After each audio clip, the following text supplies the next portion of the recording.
Wow, you could.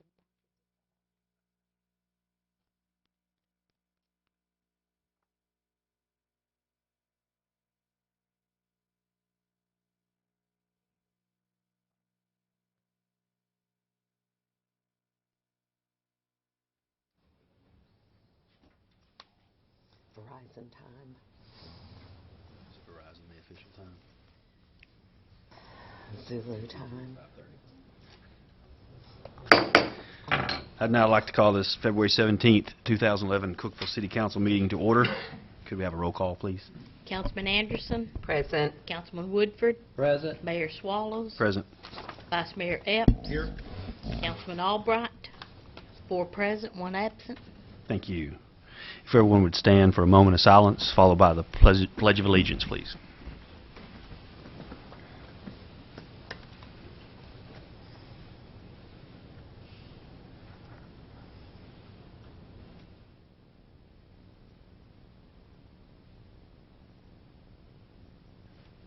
Thank you.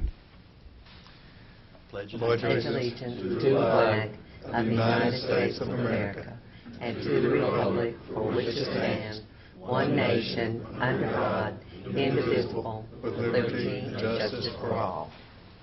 Thank you.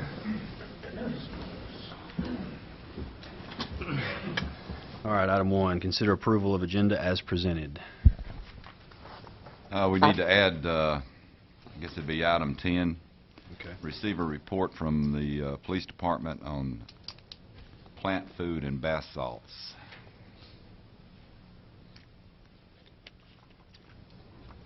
Okay.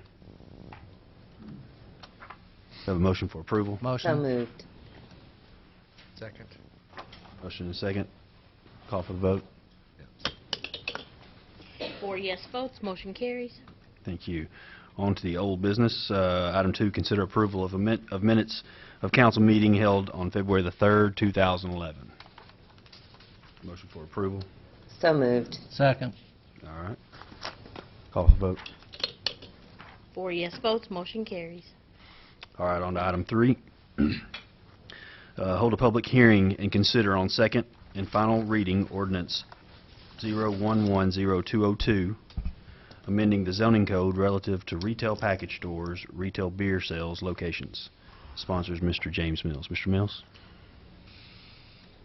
Mayor and council members, the Planning Commission recommended that the zoning code be amended to depict as permitted uses retail package stores in the CBD, CL, CG, CR, and PCD zoning districts, provided that they are located and accessed along major arterial streets in the following areas: Spring Street from State Highway 111 west to its terminus at West Broad Street, West Jackson Street from South Willow Avenue west to Buffalo Valley Road, South Willow Avenue from Broad Street south to city limits, South Jefferson Avenue from Spring Street south to Bunker Hill Road, East 10th Street from Washington Avenue east, Neal Street, and Interstate Drive.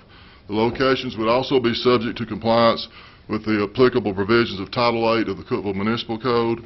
Additionally, the Planning Commission recommended approval of an amendment to allow the retail sale of beer in the CN zoning district. The Planning Department concurred with these recommendations.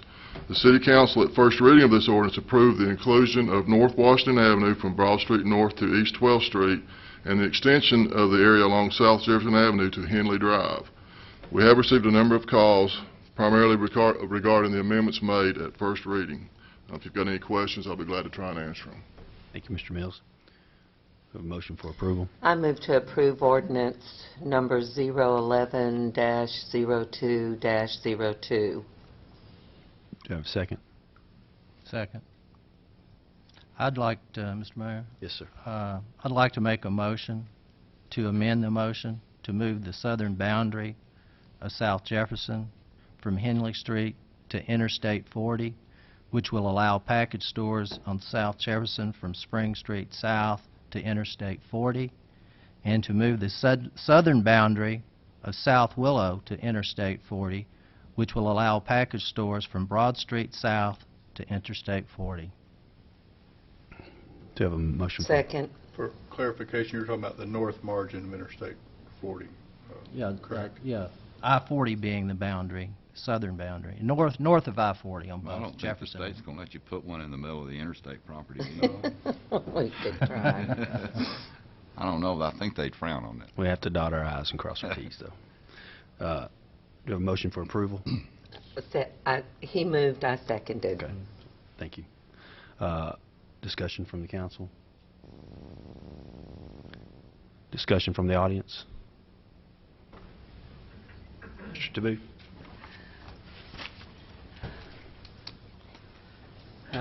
City Council, once again, thank you for being a listening council to those who perhaps have different opinions.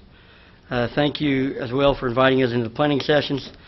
I was asked in the planning session not to bring 1,000 people to this group and pack the house, but I was asked instead to have someone represent groups.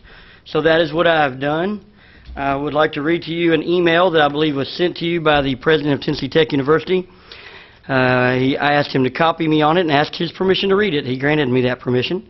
He says, I know you have a work session coming up later this afternoon. I will be meeting with the Tennessee Tech Faculty Senate at that time.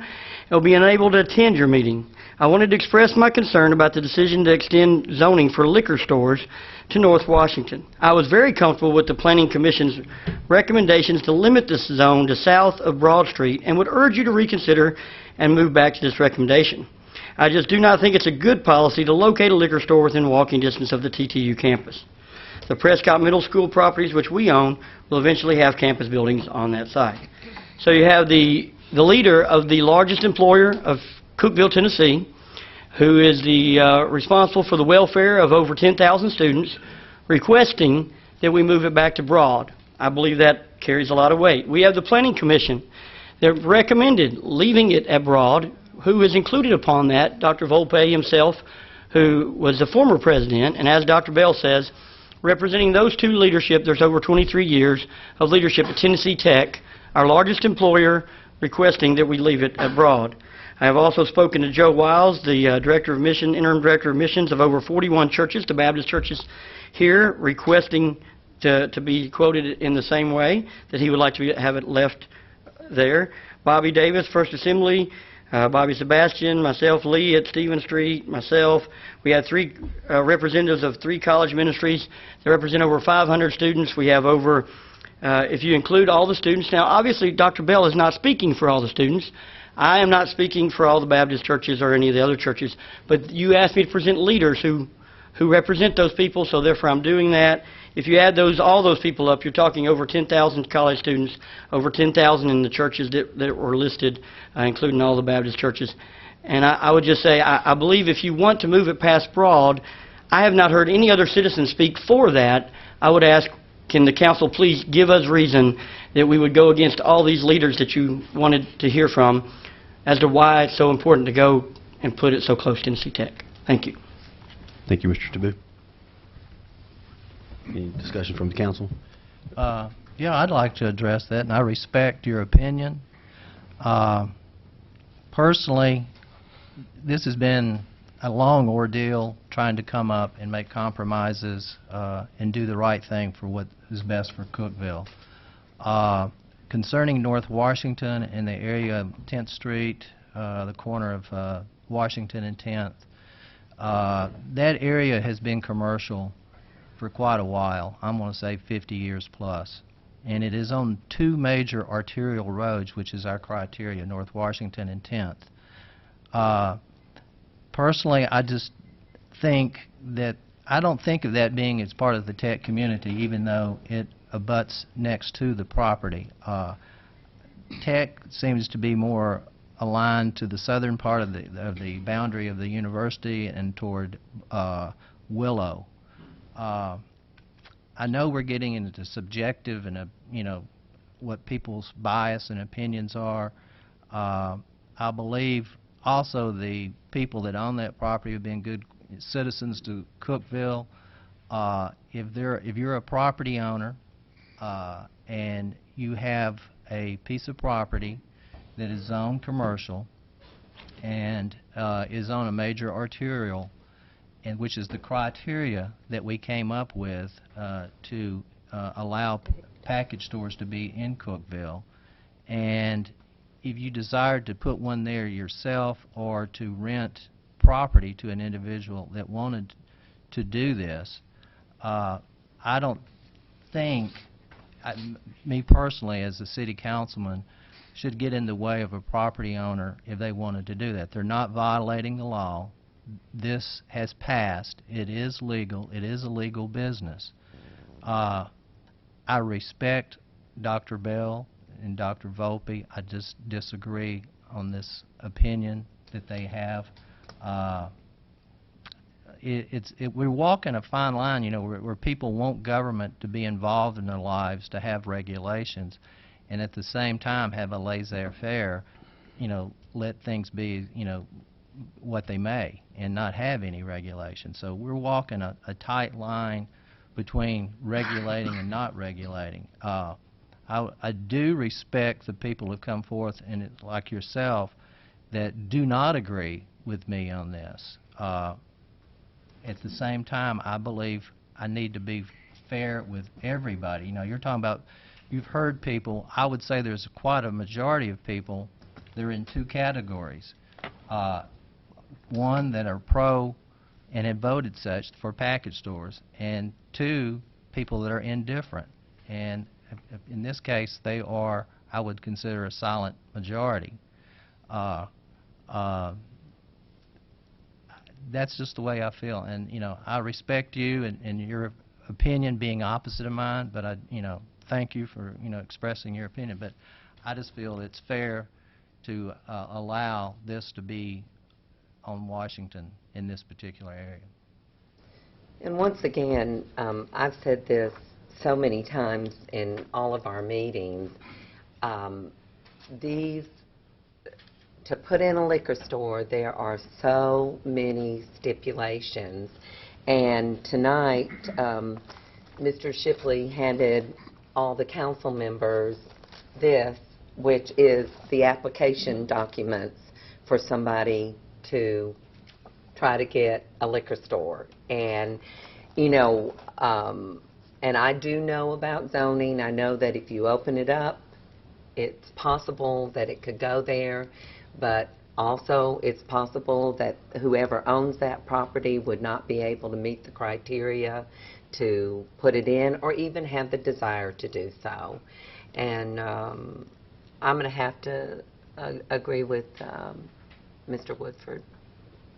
And thanks again for everybody who has called or sent an email or shown up.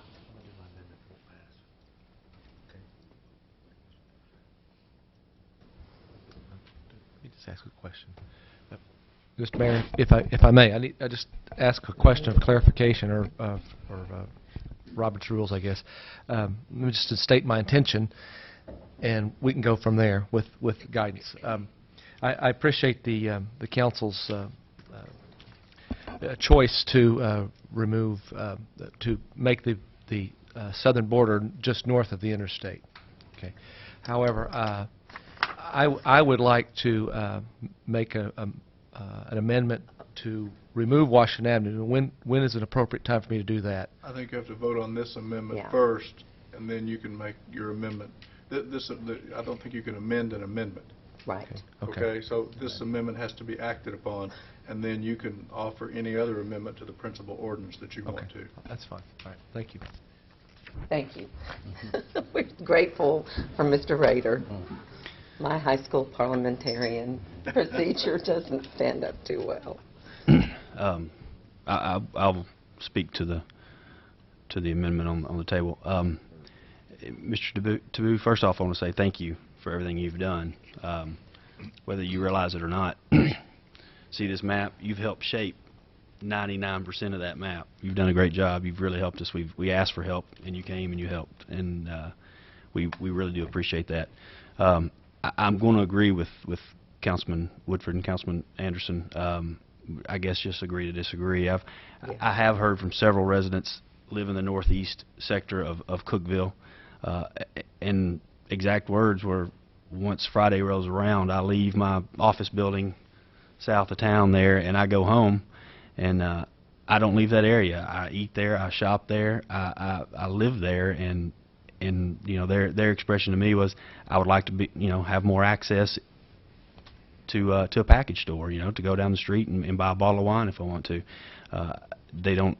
There is one little sliver, but they said that 10th Street can get really congested at times, and so that's what I have heard. I'm not going to say names because I didn't ask him if I could, so I don't feel that would be appropriate. But I have heard that from a couple of, well, more than a couple of folks, several folks in the northeast quadrant of the city. So that being said, and the fact that it is on the corner of two major arterial streets and a highly trafficked commercial area, I'm going to have to agree with passing the amendment. But anyway, I wanted that to be said. Any more discussion from the council? Vote on the amendment now. All right. This is to vote on the amendment. Call for the vote. 4 yes votes, motion carries.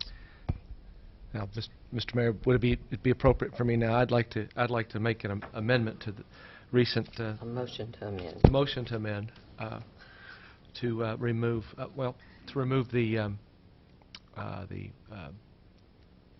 the Washington Avenue portion of our zoning. My reasoning is just I think I don't have to go into a long discussion. Just that it's already been said quite well by other members of the audience. But we have 12 miles of road that can facilitate a package store. And I realize that's commercial network. I mean, that's commercial. Is that commercial neighborhood or just strictly commercial? CL. CL. Okay, it's both. Local CL. commercial. And I realize that, and that fits the categories being on a major arterial. But it's been told to me that there is a human element within this, and I appreciate that. So I'm gonna ask for an amendment, a motion to amend. All right. I have a motion. Do you have a second?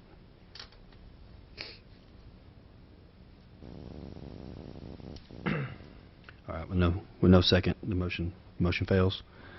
Now back to the original ordinance, As amended. as the original ordinance as amended. Do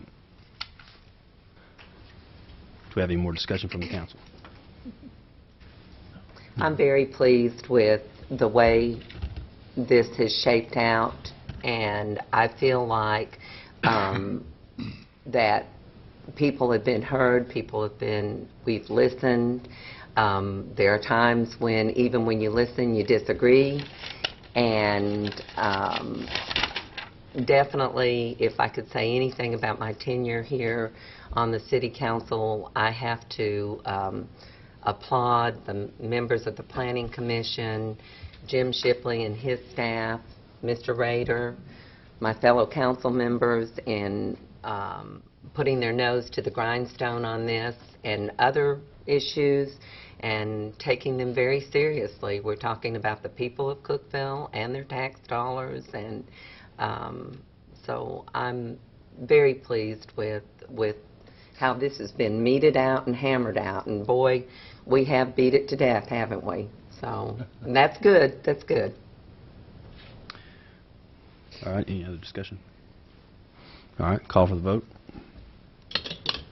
4 yes votes, motion carries. Thank you. Thank you. All right. On to item 4. Consider on second and final reading ordinance 0110101, amending Title 8 and Title 11 of the Cookeville Municipal Code relative to retail package stores and alcohol and beer. Sponsors Mr. Jim Shipley. Mayor and Council, this ordinance that you're considering on second reading, I have 2 recommendations. Under location, size, and restrictions, in Section 8-306, Paragraph 5, want to add this language: it shall be the responsibility of the applicant to certify that the proposed liquor store meets or exceeds the distance requirements required in this section. At the request of the city, the applicant shall be required to submit a survey demonstrating the property meets the distance requirements. We've added that language because, for the most part, you can do your distance, check your distances on GIS. Just do it on computer. If it's 600 feet, 700 feet, no worries. But there could be an occasion where it's 402 feet, or it's 398 feet. So at that point, we want to make it clear that the city was not going to pay for the survey. It would be up to the applicant to do that. And that's why we added that language. And under the second one, the second recommendation is in Section 8-422 under special events permits. I'm adding language at the end of it that says this exception shall not include Fall Fun Fest. In other words, that satisfies a lot of the concerns people had about beer sales or beer consumption at Fall Fun Fest. That will not be allowed if you pass these recommendations. Let me say, this needs to, procedurally, this needs to be done the same way we Yeah, just an finished. amendment, In other yeah. words, there has to be an motion to approve the ordinance as passed on first reading, and then when it's seconded, then if a member of the council wants to amend it as recommended by Mr. Shipley, then that amendment will have to be acted upon in the same fashion. Okay. So we'll need a motion to approve. I move to approve ordinance 011-0-01. All right, in a second. Second. I'd like to make a motion to amend the motion to add the following to Chapter 3, Section 8-3065. Yes. It shall be the responsibility of the applicant to certify that the proposed retail liquor store meets or exceeds the distance requirements required in this section. At the request of the city, the applicant shall be required to submit a survey demonstrating the property meets the distance requirements, and to add the following to Chapter 4, Section 8-422. This exception shall not include Fall Fun Fest. Thank you. Do we have a second? Second. All right. Any discussion from the council? Any from the audience? Oh, Yes, ma'am. I'm going to support this amendment, but I guess it's just my good old German heritage coming out, and surely my mother is listening somewhere up in heaven, but I've wanted, and I felt like that Fall Fun Fest would be a perfect arena to have a beer garden or something like that. And coming from a parent who was a European, and that was a part of our culture, I don't see it as an evil thing, but I definitely know when I'm in the winning sector, when I'm losing sector, and but I just couldn't go down without making one last comment, even though I told everybody I didn't need to say anything. But, that's just, that's a different perception, too. And, when you go in other areas of the country, there isn't the stigma attached to it. And other areas of the world, there isn't the stigma attached to it that there is sometimes in the Bible Belt. And I love the Bible Belt, chose to live here, and I'll abide by the majority rules on that. Thank you, Councilman Anderson. Any more discussion? Any from I have a statement I'd like to make. I just want to follow up a little bit on what Alma just said. I just really appreciate everybody and the comments I made about this ordinance we're gonna pass. I really was kind of surprised. I didn't think it would be that big a deal for this to get passed, but I really, folks really came up and spoke with me quite a bit about this, especially excluding Fall Fun Fest. And I really appreciate living in a community that appreciates families so much. I didn't hear so much of a problem with having the ability to have a glass of wine or have beer during, the Bryan Symphony Orchestra or during a play or a theatrical event. But when it came to an event that was strictly a family event, the community really spoke up, and I appreciate living in a community like that. So I appreciate, and I'm going to vote for this amendment. Okay. I'd like to make a comment too. I've written a few notes here so I'd be a little more organized. Since last November, when the citizens of Cookeville voted and approved a resolution to allow retail package stores within the city limits of Cookeville, the council and many people on the staff within the city have worked very hard in the past few months to make decisions on the ordinances that concern package stores. We have heard from a wide range of people and their points of view through numerous council meetings and work sessions. This council has been attentive to the citizens of Cookeville and transparent in its effort to write these new ordinances. When formulating public policy that governs a city, it is apparent this is not an exact science, but a product built from the opinions of many different people, with the result being a consensus agreement. With a process such as this, some citizens will be happy, some will be indifferent, and some may be upset. On behalf of the council, I would like to thank everyone who's been involved in this discussion. Your contribution was valuable and appreciated. Some opinions we agreed with, some we did not, but they all played a part in our decision to do what is best for all the Cookvillians. Thank you. Any discussion from the audience? All right. Seeing none, call for the vote. 4 yes votes, motion carries. All right, now we need to vote on the... Now you vote on the... No, we ordinance vote as on amended. them, yeah. Yeah. Need to vote on the ordinance as amended. I think I'm going to be appointed the parliamentarian next. Can I get extra money for that? No. All right. We have a motion and a second for the ordinance as amended. Now call for the vote. 4 yes votes, motion carries. Thank you. As a matter of housekeeping, can I make a few Yes, sir. remarks? I do want to, for the benefit of the council and the audience, I do want to say that when the council first took this up, their mantra was that they wanted to take their time, they wanted to consider everything thoroughly, and I think if ever there was a civics lesson to be learned, this is a good process for that.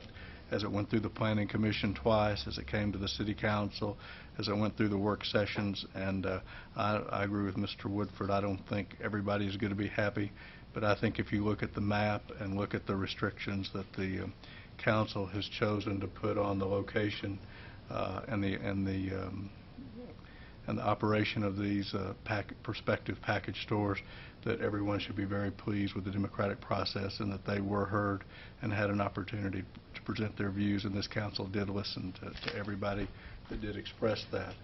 Now, that being said, from a perfunctory standpoint, the ordinance becomes effective 14 days from today, and then people can apply for a certificate of compliance, and they cannot be issued by the city until 10 business days after that, which we have calculated the ordinance being final on March 3rd, and the certificate of compliance cannot be issued until 10 business days later, which is March 17th.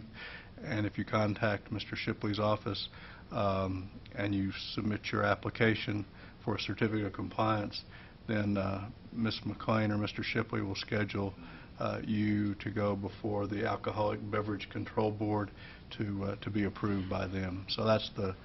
And I think Mr. Shipley might want to speak about what the process is going to be starting tomorrow with this kind of stuff. Well, yeah, you said that they couldn't pick up their certificate of compliance applications until the 14 days, but no, they can pick that up tomorrow. Right. But I mean, but they can't. Right. The city can't start acting on Right. it until. You can pick your applications up tomorrow. We've got a nice little book for you here. It's got all kinds of information in it. And you can turn your certificate, your application back into my office, and then we have to do background checks. There's a lot of stuff we have to do. But just understand that March the 17th is the earliest that anything can be considered. And we're having a little problem setting up an Alcoholic Beverage Control Board meeting. But somewhere after 10 o'clock in the morning or so, you can probably pick these applications up. We've found a couple of errors in here we got to fix tomorrow morning. So.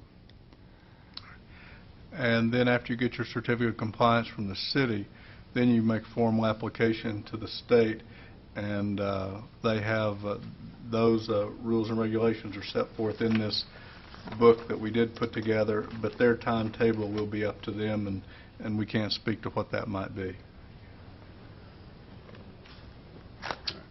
Thank you, Mr. Rader. All right, on to the new business portion of the meeting.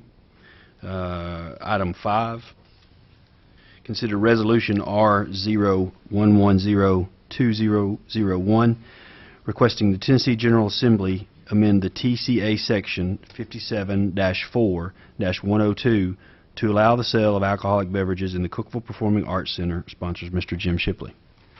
Mayor and Council, this resolution and the next one,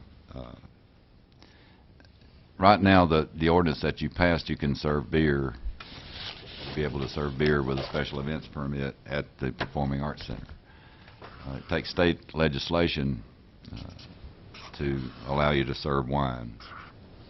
And if the council passes these resolutions, they'll go to the state legislature.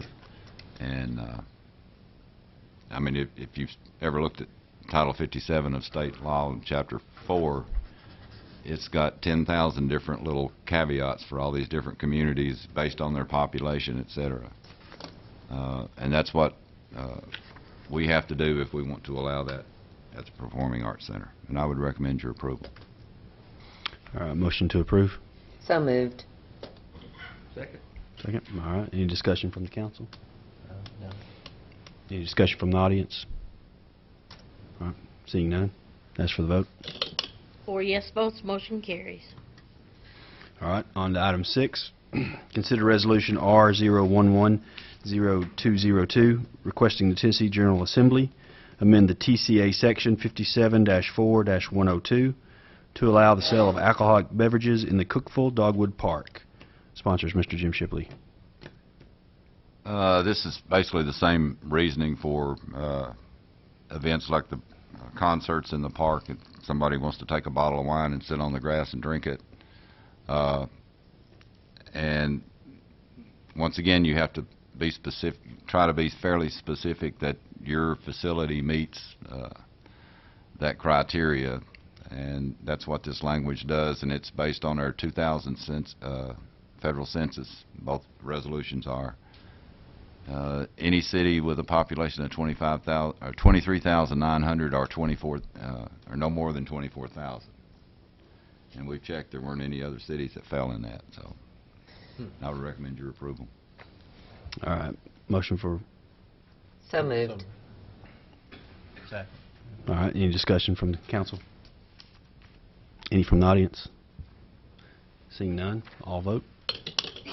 4 yes votes, motion carries. And I would add that the city attorney and I were talking about it this afternoon. We're going to sit down and put together some criteria for these events to be fairly restrictive. And this is special events. It's not just open Yeah. sale of beer at either Yeah. place. And it can only be issued either to the city of Cookeville or to a bona fide charitable organization as defined by Tennessee law, or that it's been in existence for 2 years and can demonstrate they're truly a bona fide charitable organization. So just every organization can't decide they're going to have a party at the park or a party at the drama center. And as Mr. Shipley said, we're going to work on some criteria, setting times and locations and things like that. So this won't be just a open process, so to speak. Yeah, and these resolutions will go to the state legislature, and assuming that it passes the state, then it has to come back to the council and be ratified by a 2/3 vote. So. All right, thank you. On to item 7. Consider authorizing the city manager to execute an agreement for natural gas storage. Sponsors Mike Davidson. Mayor and council members, this contract with Dominion Transmission has been in place since June of 2000. It gives the gas department the ability to store some gas that we purchased in the summertime, used it throughout the wintertime. This contract will be for another 10-year term, and the terms and conditions are exactly the same as in the previous contract, and I'd recommend your approval. Motion for approval. So moved. Second. What exactly is a decatherm? You shouldn't ask. Seriously. It's 10 what? It's basically 1,000 cubic feet of gas. Okay. Thank you. Okay. And I spent a day with Mr. Davidson and went out and looked at the gas stuff, and I can't wrap my head around storing natural gas. It just doesn't make sense to me, but that's why you do that and I don't. But it's very fascinating, and how he buys the gas and all that kind of stuff. That's another story. Any discussion from the audience? All right. All vote. 4 yes votes, motion carries. Thank you. Thank you. All right. On to item 8. Consider awarding bid for the 2011 Bell Acres Cured In-Place Pipe Rehabilitation Project from the Water Quality Control Department, sponsor Mr. Ronnie Kelly. Mayor and council, we annually do a sewer rehab project, replacing a lot of water or sewer lines and so forth that's gotten in bad shape. And since we have some new council members, we do this yearly, so I thought I'd bring you guys up to speed a little bit about what we do. Alma's been through some of these before. The reason we do this is sort of like a graph from a pump station, a sewer pump station that sits in a drainage basin. And baseline flow, you have a rainstorm event, water leaks in, and you can see the amount of water that gets into the system, sort of overloads the system, and then it will go back down. So what we try to do is fix those leaks in the sewer line. And how do you do that? I'm going to show you a little video clip, if it'll play. There it goes. This is an existing line, 18-inch line that was down here on Lowe's that was put in 1935. And this is sort of the condition of what we found in that line. And you'll see it's just short and sweet. Maybe short, I'm not ready to say sweet. But it's a clay pipe, and it's got some brogues. You can see the root intrusion. And this is after it's been cut, all the roots have been cut out and so forth. Cut out. But you can see where it's broken, lets water, and you'll see another little shot right here where the water's pouring in. I think it's in pretty good shape. I mean, you know. And this is like where groundwater's running in from a joint. And that's the kind of stuff we're trying to take care of. And then you'll see what it looks like after it's finished.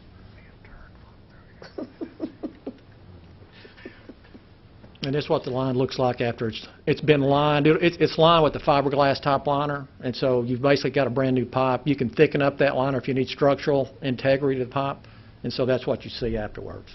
So I just wanted to let you guys sort of know what we do. Every year we do these type of projects.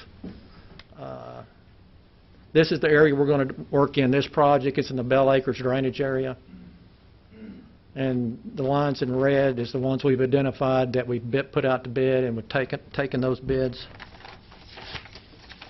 Let me see what those are. This is sort of typically what you'll see a crew set up there doing. It's like a tube sock, inverted tube sock. They fill it with water, push it through the line, and they heat that water up, and it cures that fiberglass against the pipe. That's cool.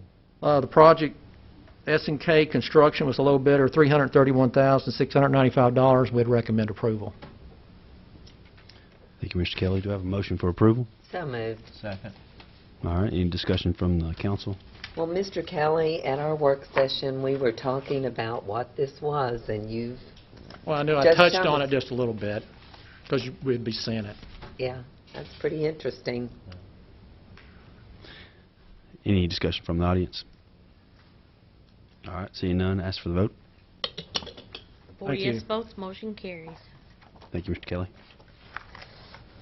All right. Item 9, consider awarding a bid for 2 trucks by the police department. Ladies and gentlemen, Sponsor Major Nathan Honeycutt. how are you? We requested bids on 2 vehicles. One of them is a 3/4-ton crew cab truck, which is for the Traffic Enforcement Division. They tow around a lot of heavy trailers and things like that doing special events.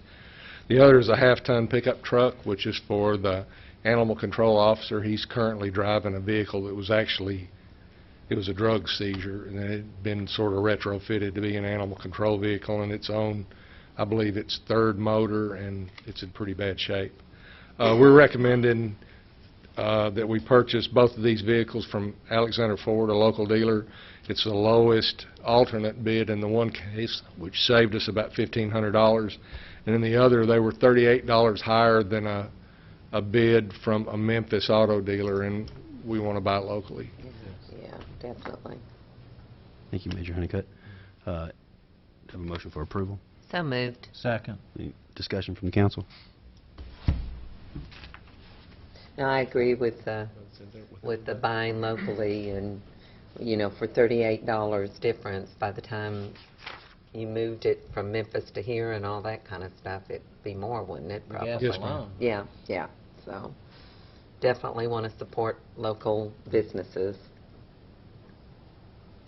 Any discussion from the audience? All right, seeing none, ask for the vote. 4 yes votes, motion carries. Thank you. All right, and we're on to item 10, which was an addition to our agenda, and that is the update on the plant food and bath salt sales within the city. And again, Major Nathan Honeycutt.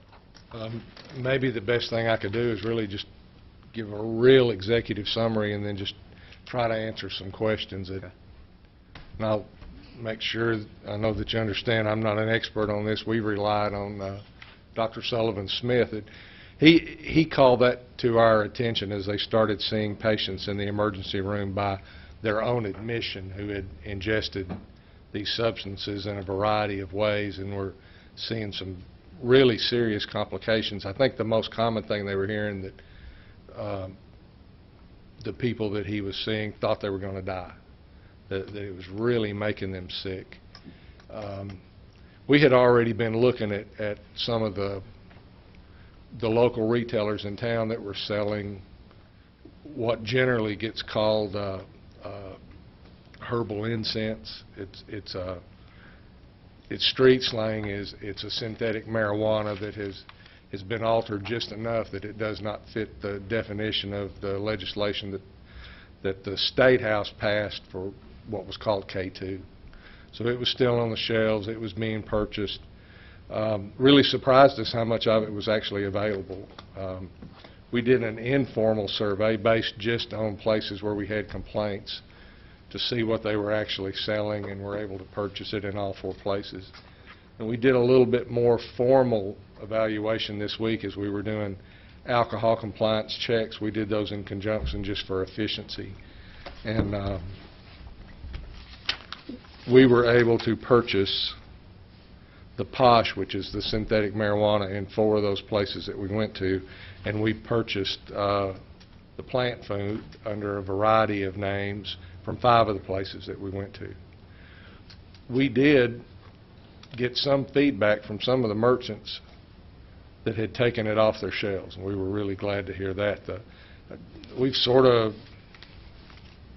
been at wit's end, and we've had lots of conversations with Chief Terry. Sort of led the dialogue and actually took Sully to the Chiefs Conference a couple of weeks ago to talk about it, because this is not something unique to Cookeville, or Cookeville is not the bath salt capital of Tennessee. This is a statewide and a nationwide problem. Actually, probably more of this is being bought on the internet than it is at retail outlets. The quickest, fastest thing we felt like we could do was public education. And we did that with our partners like in LEPC, with the fire department and emergency services, Tennessee Tech, the Putnam County Board of Education, and just sort of a word of mouth, quick education. We weren't educating kids. All the kids know about it. All the kids knew about it. Parents didn't know about it. That's what concerned us. And we were really pleased, and I'm very proud of our community that they all took such an interest in it and spread the word and talked to the civic groups they belong to and to their Sunday school classes and got the word around. I hope that's helping. And again, we did see some of it coming off the shelf. And I don't know the status of this. Maybe you guys do. I know our state senator and state representative have introduced legislation at that level to try to attack this, maybe in a different way from what they did what's loosely referred to as synthetic marijuana. The problem ends up being, as I understand it, is that there's a compound, they legislate and prohibit it, and somebody comes along and changes the compound in some insignificant way, but it takes it out of the definition of the legislation. But the bottom line is the stuff's having the same effects as ecstasy, and it's really dangerous, and there's no dosing instructions on it because they all say not for human consumption. And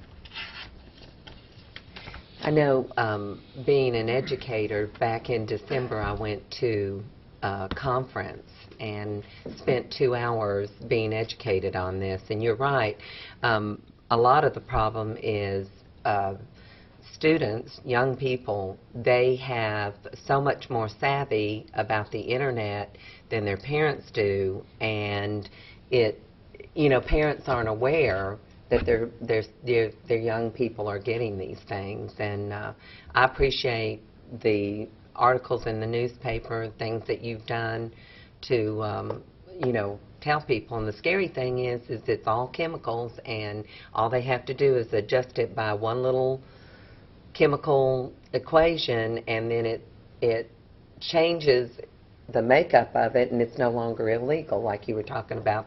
I think they call it the spice and the posh and all that. So it's just amazing what people will put into their bodies. Yes. I think the article you had in the Herald Citizen Yes. was very informative and helpful as well. Yeah. Yes. Well, I'd love to take all the credit for that, too. I really would, but it's been a real partnership with LEPC and all of my public safety teammates and my boss letting us have the time to really get out there and tackle this, because honestly, we didn't know what else to do. I mean, it wasn't illegal. We felt like there probably were some victims out there that were being misled and misinformed, like there's a blog that you all are aware of locally in Cookeville, and there were people getting on that blog and telling them how much fun it was and how good it was for them, and unfortunately, maybe sometimes somebody would believe that. Well, and I think it goes back to, particularly if you have underage children in your home, it's your responsibility as a parent to check where they've been on the internet, and yes, get their phones and look at their text messages. And I always told my own 2 children, well, you're not really a legal citizen until you're 18. So they were subject to search and seizure at my house. Yeah, I want to thank the police department for acknowledging this and being proactive about educating the community on this. Very appreciative of that. Yeah, and moving as quickly as you guys did, that's pretty amazing. Government doesn't do that a lot of times. Well, from our point, it was slow. I mean, we were talking to Sully on a very regular basis, usually at hours when we had just dozed off, because he doesn't sleep. But he was seeing these people in the ER, and Did any of the merchants volunteer to take it off their shelves voluntarily? Not directly, and we ended up handing out the request for voluntary compliance at the end of our visits this week to the merchants that still had it on the shelf. But we had several places where we had information it was there and they weren't carrying it anymore. We had a couple of merchants tell us they stopped, that they were pretty sure it was going to be illegal. We had one lady tell somebody who was associated with us that that's bad for you, don't do that, and which was very rewarding to us because they're listening to us. Where's this product come from? Is it imported? Everywhere. There's certain variations of it, and I don't remember which one is which. All of the names are some inference to ecstasy and rave parties. But some of it is being wholesaled out of a Middle Tennessee city. Out of where? Out of Franklin. Franklin? Yes, sir. Wow. Close to home. I have a couple questions. Thank you for coming here. I asked for this presentation for just really I wanted a couple things. I wanted to get a little educated. I really appreciate the summation about what's going on, but I really feel like I have my hands tied. I don't like that. I really, as a councilman, I want to know what I can do to help with this. Is there anything that we can do as council members legally that will help make, at least if not be proactive and help stop this until our state legislatures can do something, at least do something that makes a statement that we just don't want, that we don't tolerate this in our community. I'm thinking, can we pass an ordinance to make sure it's placed behind the counter? Can we pass an ordinance prevention of the sale? Can we give a thumbs up for the police just to harass these 9 institutions that decide that they still want to sell this. Harass is No, a very no, strong no, word. no. Oh, did I say that word? No. Let me back up. How about a presence? A police presence? Is that have a? See me after the meeting. See me after the. Well, I think he's... What you meant was aggressive enforcement, I believe. Yeah, aggressive enforcement. I apologize to everybody out there. For thinking Well, that. but it is frustrating, Larry, and and unfortunately, it seems like these people who are producing this product, they're one step ahead of the law. It feels that way, and but I think that we are moving in the right direction, definitely with the police force going in and checking things, and obviously some of the merchants are willing to be compliant and do something for the better good of the community without having enforcement make them do it, As long as it's a legal product, the city council has very limited policing power to do things. But as long as the police department will be vigilant, the public is educated, the businesses, are very strongly discouraged not to promote this type of activity, and then hopefully the legislature will pass something that will have real teeth in it, kind of like when they put Sudafed behind the counter, and you have to show a driver's license to even buy it. And I know I've seen the schedule in the TCA. They don't have to list a specific drug. They can list like a family of drugs and like a chain, like a hydrocarbon chain of derivatives that can be illegal. And hopefully they can address that. And then you have that gives the police the power to actually arrest somebody and prosecute somebody in criminal court, which none of our city ordinances allow. So I think the police are doing everything they can do, and the legislature's in session right now, and maybe in a few months we'll have some law in the books that will arm our police with the authority to take much more stringent action. So the main thing we can do is just education right now at this point, right? And as we were at that conference with the other Tennessee chiefs, our state representatives are very much aware that you guys as a body support our efforts, that you're very aware of it, and that at this point in time, the consensus among my peers seems to be that going at it at the state level is probably the best approach. And we really don't want to think about what we're going to do if that doesn't work. We hope it does. If it doesn't, maybe we can come back up in here and ask you guys to step up and with a plan B, and I don't know what that would be, but I wish I had a better answer. We really, really do appreciate your support. Thank you for all the work Thank you're you. doing. Everybody contact Charlotte Burks and Ryan Williams and Charles Curtis and all the people who represent the communities in this area, and encourage them to fast track this criminal legislation would be the best thing that could be done. Yeah. And even in surrounding communities, if you know people that live there that have a different representative, urge them to contact their other representative as well. So, can I give you one more number? yes, sir. Tennessee last year in 2010 set a record for the number of meth labs discovered. And the reason I point that out is that there seems to be a public perception generally that the meth problem has gone away. And we would just ask that you help us educate our citizens to know that it has not. It's a different type of meth lab with different kind of ingredients, but it's still the same old bad meth, and they've still got to have the pseudoephedrine to be able to do that. And there's legislation I believe in committee at the state level now about some different approaches on how to control pseudoephedrine, and I would just ask that you be aware of that, and if anybody walks up to you and says, well, meth labs aren't a problem anymore, are they? Yes, they are. Thank you very much. Thank you. Thank you, Major Honeycutt. All right, this is the portion of our meeting where we like to open the floor to any citizens and or delegations to speak on anything that comes to mind that they would like to speak about. We just ask that you come to the podium and say who you are, and if you could limit it to 3 minutes, that would be greatly appreciated. He mentioned about the meth lab. even if police caught someone, why they don't have enough punishment for that? Enough punishment for the meth lab?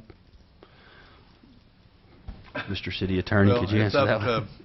to the district attorney's office. I know Randy York is doing a very good job. We have the drug task force that Major Honeycutt might speak to.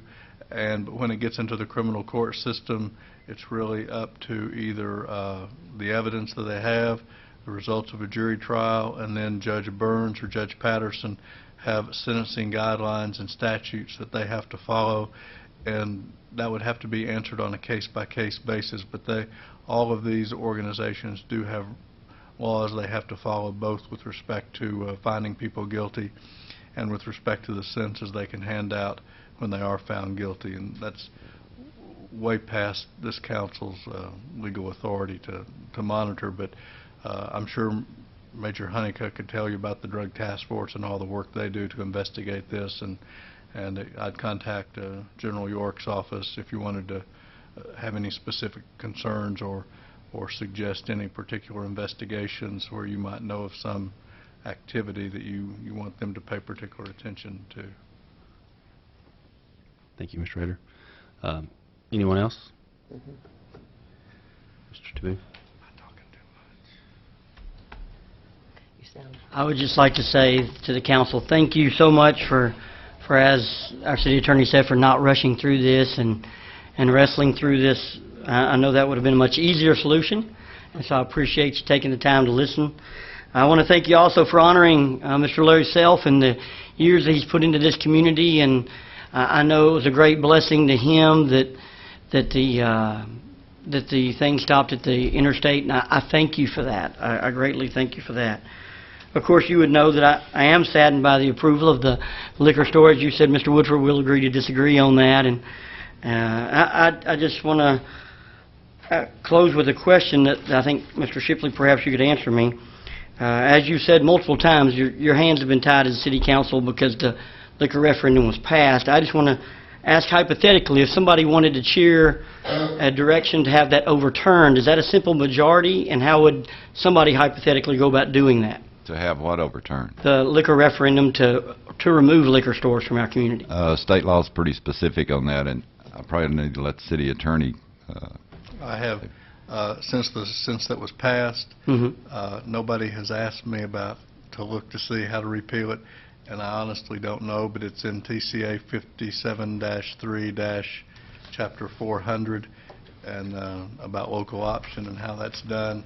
And that's either on the website or that's a public law, and you can look at that. But I honestly can't tell you that right now. But I do want to say the city council's hands aren't tied. The citizens of this community did vote to have package stores, and yes, sir. I mean that's how the community acts, is through the majority. And I know this was proposed several times, and petitions were not sufficient to even put it on the ballot, but you know, it was voted, so the city council was pretty much under a mandate to try to develop the best plan and blend all, like I said earlier at one meeting, blend all the different rules and regulations of the different cities that would best fit our community. And I really think that this city council has taken their time and has listened to you and all the other citizens, and have done the very best they could do to meet what the voters wanted, and to be responsible, responsible city council as well. So, Steve, I'm going to guess it. I'm going to guess that I'm pretty sure it's by referendum. I mean, you have to do the petition and go through the whole process. I'm pretty sure that's the way it works. What was that number? TCA 53. 57, Chapter 57-3- 401 at SEC. I'm wondering, I'm just thinking that, though, if anything existed, it would probably be grandfathered in, wouldn't it? Because you wouldn't shut people down. I don't know. Without reading the statute, I'm not going to speculate. Yeah, but I mean, my speculation would be that. It would be just like, you know, our state statutes allow petitions to get things on the ballot, and I'm sure there's a provision to get this on the ballot. just like back in 1920 or whenever it was, there was prohibition. They can be put on the ballot, and then the citizens will have the opportunity to vote. But what that mechanism is, what the timetables are, how many signatures you need. I know in this particular instance, we needed a certain percentage of city voters that voted in the last gubernatorial election, and so there is a mechanism, I'm sure. I just can't tell you exactly what it is, but the liquor statutes in the state of Tennessee are very specific, involving all the rules and regulations, the rights and the responsibilities, and the city and the liquor sales are basically controlled by the state of Tennessee, just like liquor by the drink is controlled by the state of Tennessee. The city can pass zoning and pass distance restrictions and pass criteria for background checks, but the state, if any violation, for example, if somebody owned a liquor store and sold to a minor or sold products that weren't allowable, they would be reported to the State Alcoholic Beverage Commission, who would investigate it and could revoke their license. The City Council, Major Honeycutt, Chief Terry, they can't do those kind of things. It's all governed and controlled, ruled, and regulated by the state of Tennessee. This council, after tonight, has done everything they can do to limit the location and to put distance requirements up, and they're going to do very thorough background checks on the people who are applicants. But if they're entitled to a certificate of compliance, the city is obligated to issue that to the people, and then the state double checks that and then issues their state license. And once that state license is issued, all the enforcement powers go back to the state of Tennessee. So Thank you. Thank you so much. I was just curious if that was even possible or anything, but I am grateful. Thank you so much, City Council. Thanks, Steve. Anyone else?